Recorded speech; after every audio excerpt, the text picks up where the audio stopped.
Hello guys, मेरे YouTube channel में आपका स्वागत है। मेरा नाम मनमोहन मिश्रा। तो आज हम इस वीडियो में डिस्कस करने वाले हैं कि 5 ऐसे म्यूचुअल फंड जो कि आपको अपने पोर्टफोलियो में डेफिनेटली रखना चाहिए। उनके मैं आपको पास रिटर्न के बेसिस पे बताऊंगा।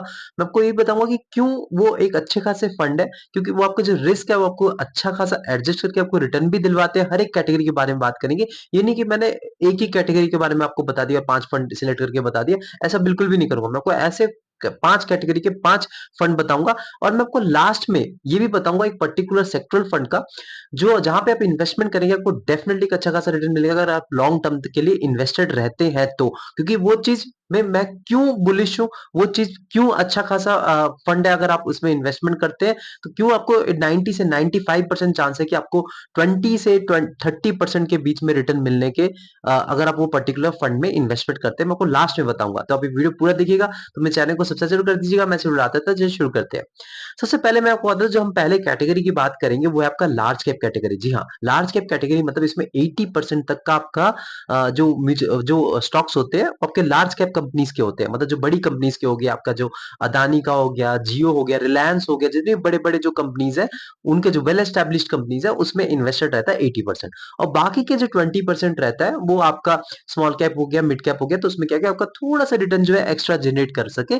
तो उसमें जो बेसिकली कौन सा फंड अच्छा है, तो मैं उसकी बात करूं तो वो आपका Canara Robeco blue chip fund. जी हाँ, अगर आप इसमें इन्वेस्टेड कर रहते हैं तो आपका जो अगर टारगेट भी कम है, मतलब आप सोच रहे हैं कि मुझे टारगेट 14 से 15% है, ज्यादा से ज्यादा 16% तक आपको रिटर्न से खुश है, तो आप इस पर्टिकुलर फंड को चूज करके इन्वेस्टमेंट कर सकते हैं। ये ज्यादातर सेफ चलने की कोशिश करता है। और मैं आपको बता रहा हूँ, आप इसके कंपैरिजन में अगर आप दूसरा देखना चाहते हो, आप एक्सिस ब्लू चिप फंड के बारे में भी देख सकते हैं। तो थोड़ा बहुत ये सेफ चलने की कोशिश करता है, लेकिन इससे थोड़ा बेहतरीन आपका Canara Robeco blue chip fund ही है। तो आप उसमें आप वो आपका पोर्टफोलियो में अगर रहता है तो आपको डेफिनेटली जो रिस्क है आपको बहुत ही कम लेने को मतलब लेते हैं, और आपको रिटर्न भी बहुत अच्छा खासा मिल जाता है। 15 से 16% तक रिटर्न उसका मिल जाता है। अगर पास्ट के 10 इयर्स का भी रिटर्न देखें, या जब से ये फंड आया है तो उनका अगर आप देखें तो 15 से 16% तक का रिटर्न आपको मिलेगा ही मिलेगा। नंबर 2 में आपका आता है वो मिड कैप कैटेगरी का फंड है। तो बेसिकली मिड कैप कैटेगरी का फंड अगर देखें तो सबसे टॉप में अगर आप बोलेंगे तो वो है मोतीलाल ओसवाल का मिड कैप फंड। तो मोतीलाल ओसवाल का मिड कैप फंड जो है वो, अगर आप थोड़ा सा ज्यादा हाई रिस्क टेकर है, मतलब आप रिस्क ज्यादा ले लेते हैं, अगर थोड़ा सा वॉलेटिलिटी से फेस कर पाते हैं, तो आप डेफिनेटली इस फंड में जा सकते हैं। मैं आपको बता रहा हूँ, इसमें जो रिटर्न मिलता है वो आपका 20 से 30% तक का रिटर्न मिलने के चांसेस रहते हैं। और इसने लॉन्ग रन में 24.18% तक का रिटर्न दिया है, जो कि बहुत ही मैसिव रिटर्न है अगर आप देखिए 11 इयर्स में कंटिन्यूअसली। तो ये एक बहुत ही बढ़िया फंड है अगर आप देखें लॉन्ग टर्म के पर्सपेक्टिव पे। लेकिन हाँ, अगर आप रिस्क थोड़ा सा कम लेना चाहते हैं तो आप एक्सिस मिड कैप में जा सकते हैं। एक्सिस मिड कैप भी आपको रिस्क थोड़ा कम दे देगा, या फिर क्वांट मिड कैप थोड़ा सा इससे कम आपको रिस्क मिलेगा, लेकिन फिर भी वो रिस्क टेकर है। जो मिड कैप कैटेगरी में आप आए तो रिस्क ले लिया है। लेकिन हाँ, ये सेकंड फंड जो मैंने को बताया Motilal Oswal mid cap category का सबसे बड़ा फंड रहेगा। नंबर 3 में आ गया आपका स्मॉल कैप फंड कैटेगरी। तो स्मॉल कैप फंड में अगर देखा जाए तो अभी के दौरान सबसे बेस्ट फंड जो अगर आपके पोर्टफोलियो में रहना चाहिए वो है आपका क्वांट स्मॉल कैप फंड। जी हाँ, अगर आप इसके 5 से 6 साल का अगर रिटर्न देखेंगे, 5 से 6 साल का रिटर्न इन्होंने 44.5% तक का रिटर्न दे रखा है, वो भी कंटिन्यूअसली हर साल। अगर आपको 5 साल तक कंटिन्यूअसली 45% तक का रिटर्न मिल रहा है, मैं आपको बता रहा हूं, अगर ये भी अगर इन्होंने एवरेज को फॉलो करा तो आपका सिर्फ अगर आपने लमसम अगर भी किया है 2 लाख रुपए, तो आपका 1 करोड़ 70 लाख बन जाएगा विद इन 15 ईयर्स। तो आप देख पा रहे हैं कि मतलब कितना पावरफुल फंड है, मतलब ये कितना तगड़ा फंड है अगर आप इसमें इन्वेस्टमेंट करते हैं। लेकिन हाँ, मेरा सजेशन रहेगा कि अगर आप बहुत ही ज्यादा हाई रिस्क टेकर है, तभी आप इस फंड को अपने पोर्टफोलियो में रखिए। बहुत ही ज्यादा, मतलब मैं आपको बता रहा हूँ, म्यूचुअल फंड कैटेगरी में सबसे ज्यादा रिस्क लेने वाला ये क्वांट का स्मॉल कैप फंड है। इवन स्मॉल कैप कैटेगरी में भी सबसे ज्यादा रिस्क लेने वाला ये पर्टिकुलर फंड है। तो अगर आप रिस्क में भी रिस्क लेते हैं तो आप ये फंड को डेफिनेटली अपने पोर्टफोलियो में रखिए। लेकिन अगर आप रिस्क में भी थोड़ा सा कम रिस्क लेना चाहते हैं, आप सोचते हैं कि नहीं यार, मैं इतना रिस्क नहीं लूं, मुझे हर साल 44% तक का रिटर्न नहीं चाहिए, मुझे थोड़ा कम रिस्क मिलेगा लेकिन 30 से 35% भी मिल गया, मैं खुश हूँ, तो आप तब एक्सिस की स्मॉल कैप फंड के कैटेगरी में जा सकते हैं, उसके पर्टिकुलर फंड में इन्वेस्टमेंट कर सकते हैं। लेकिन इस पर्टिकुलर कैटेगरी में जो सबसे टॉप में रहेगा वो आपका quant small cap fund definitely ये रहेगा, क्योंकि आप इसके 10 साल के डेटा में मत जाइए, क्योंकि उससे पहले जो है वो एक दूसरी कंपनी उस पर्टिकुलर फंड में को चलाती थी, अब जो है वो क्वांट कंपनी चलाती है, उन्होंने खरीद लिया है। तो वो जो उनके जो फंड मैनेजर दिमाग लगा के जो इन्वेस्टमेंट करते हैं, जो अपना खुद फंडामेंटल एनालिसिस करते हैं, तो वो उनका बहुत ही अच्छा है, तभी आपको रिटर्न 5 से 6 साल में एक अच्छा खासा मिल रखा है 44.4% की। इसकी कैटेगरी रिटर्न 32% है, इसने कैटेगरी को 12 से 13% से बीट कर रखा है, जो कि बहुत ही मैसिव डिफरेंस है। तो ये आपके पोर्टफोलियो में होना बहुत जरूरी रहता है, अगर आप बहुत ही रिस्क टेकर है, रिस्क पे रिस्क टेकर है। नंबर 4 में आ जाता है आपका बैलेंस फंड। जी हाँ, बैलेंस फंड बेसिकली जो रिस्क बहुत ही कम लेना चाहते हैं, मतलब सोचते हैं कि नहीं यार मुझे रिस्क बहुत कम लेना है और मेरा रिटर्न अगर 10 से 8 से 12% के बीच में रहेगा तो आप उससे ही खुश है, तो आप तब हाइब्रिड फंड चूज कर सकते हैं। हाइब्रिड फंड में क्या होता है, आपका 50% तक का इक्विटी में इन्वेस्टमेंट रहता है, 50% तक का आपका डेप्ट में इन्वेस्टमेंट रहता है। तो डेप्ट क्या होता है, आपका जो कॉर्पोरेट बॉन्ड्स हो गया, जो प्राइवेट बॉन्ड्स हो गया, या फिर आपका गवर्नमेंट बॉन्ड्स हो गया, जिसमें क्या आपको फिक्स रिटर्न मिल जाता है 8 से 10%, और आपका 50% जो है इक्विटी में इन्वेस्टमेंट रहता है, जो कंपनीज में इन्वेस्टमेंट रहते हैं, उससे आपका जो है थोड़ा अल्फा जनरेट हो जाता है, मतलब आपको 11 से 12% तक का रिटर्न मिल जाता है।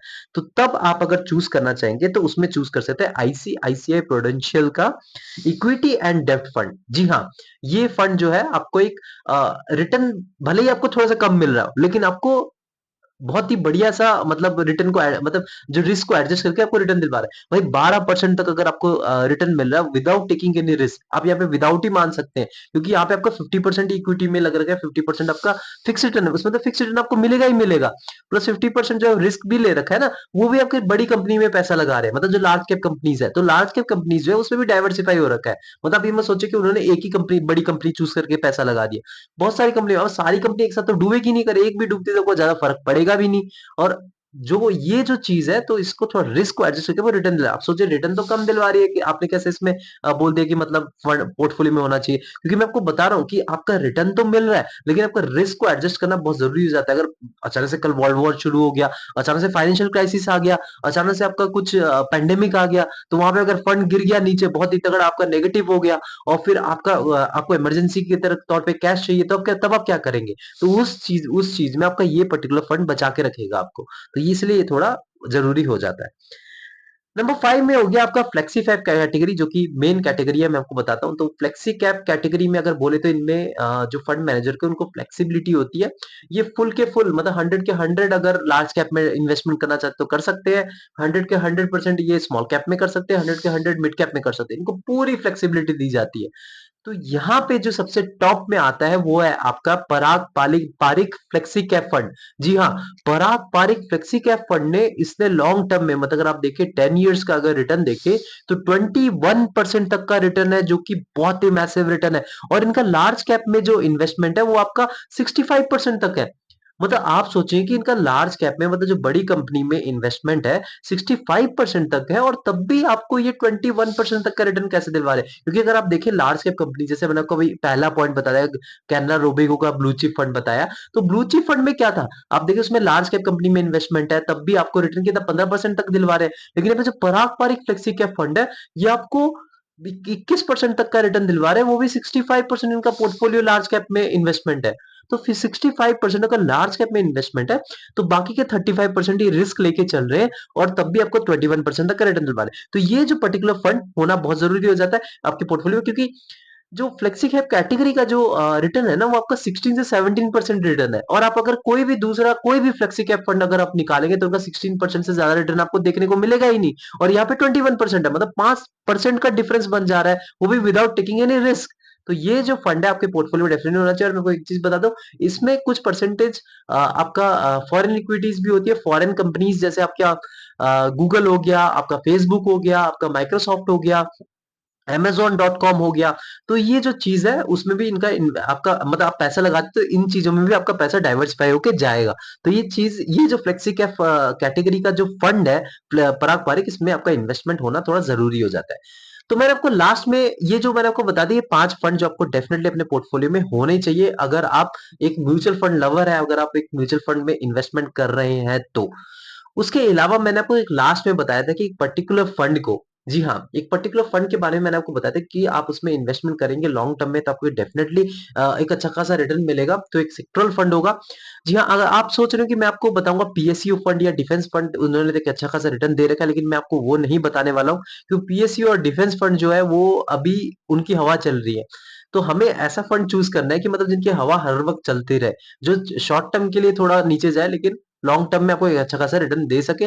तो मैं आपका वो बताऊँ, तो वो है आईटी रिलेटेड फंड। जी हाँ, आईटी सेक्टरल फंड जैसे आपका टाटा डिजिटल फंड हो गया, आईसीआईसीआई प्रूडेंशियल का भी डिजिटल फंड हो गया। तो उसमें अगर आप इन्वेस्टमेंट रहते हैं तो आपको डेफिनिटली एक अच्छा खासा रिटर्न मिल जाता है लॉन्ग टर्म में। मैं इस पे क्यों बुलिश हूँ तो मैं आपको उसका बताता हूँ।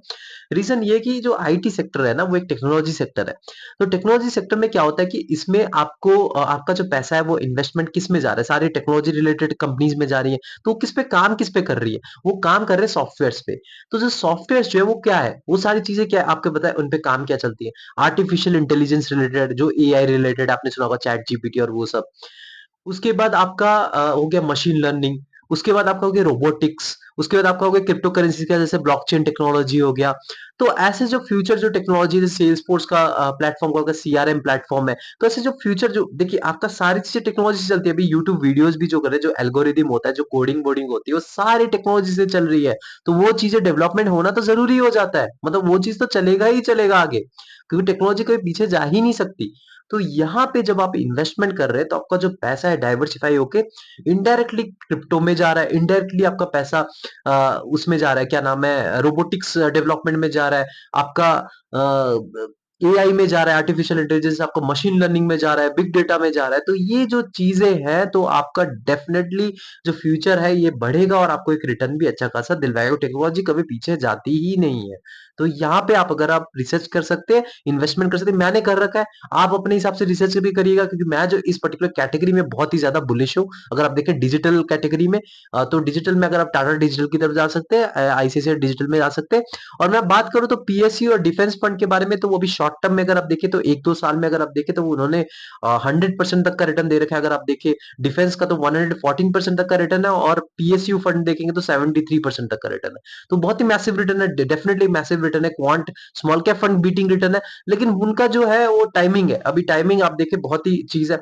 अभी आपका जो चंद्र यान चला था, मतलब जो मून में जो पहुंचने का जो वो था इसरो का, तो उन्होंने अब अचीव किया था। तो इस चक्कर में उस पे जो फोकस है मोदी जी का भी बहुत गया था, उसमें डेवलपमेंट में गया था।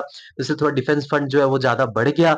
उसका पीएसयू रिलेटेड फंड है जो कि मतलब हाफ सेमी गवर्नमेंट आप मान सकते हैं, 51% उनका गवर्नमेंट का स्टिक रहता है, 49% प्राइवेट का स्टिक रहता है। तो उसमें भी थोड़ा सा आपको बढ़ोतरी दिखी थी। लेकिन ये जो चीज है थोड़ा टेम्पररी बेसिस पे है, इतना ज्यादा ये नहीं कि मतलब हाँ अभी भरो अभी चल रहा है, लेकिन फ्यूचर में आपको लॉन्ग टर्म में एक अच्छा खासा रिटर्न मिलेगा, इसकी कोई गारंटी ज्यादा नहीं रहती। गारंटी तो उसमें भी नहीं है आईटी सेक्टर में, लेकिन उसमें थोड़ा ज्यादा भरोसा है। अगर आप देखिए, मैं आपको एग्जांपल देता हूं, अगर आप पीएसयू का कोई भी फंड देखेंगे तो आपको उसमें लॉन्ग टर्म का रिटर्न दिखेगा तो थोड़ा कम दिखेगा।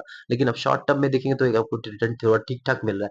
लेकिन अगर आप लॉन्ग टर्म में अगर आप देखिए आईटी रिलेटेड फील्ड का, उसको 22% तक का रिटर्न है। जी हाँ, 22% भले ही जितना ज्यादा नहीं है, स्मॉल कैप में भी आपको उससे ज्यादा मिल जा रहा है, लेकिन फिर भी मैं आपको बता रहा हूँ ये फंड में मुझे थोड़ा बहुत दम लगता है। लेकिन आप खुद रिसर्च करके इन्वेस्टमेंट करिएगा। तो ये कैसा वीडियो लगा, मेरे कमेंट सेक्शन में आप जरूर बताइएगा। तो मेरे चैनल को सब्सक्राइब जरूर कर दीजिएगा। मैं जरूर आता रहता हूँ।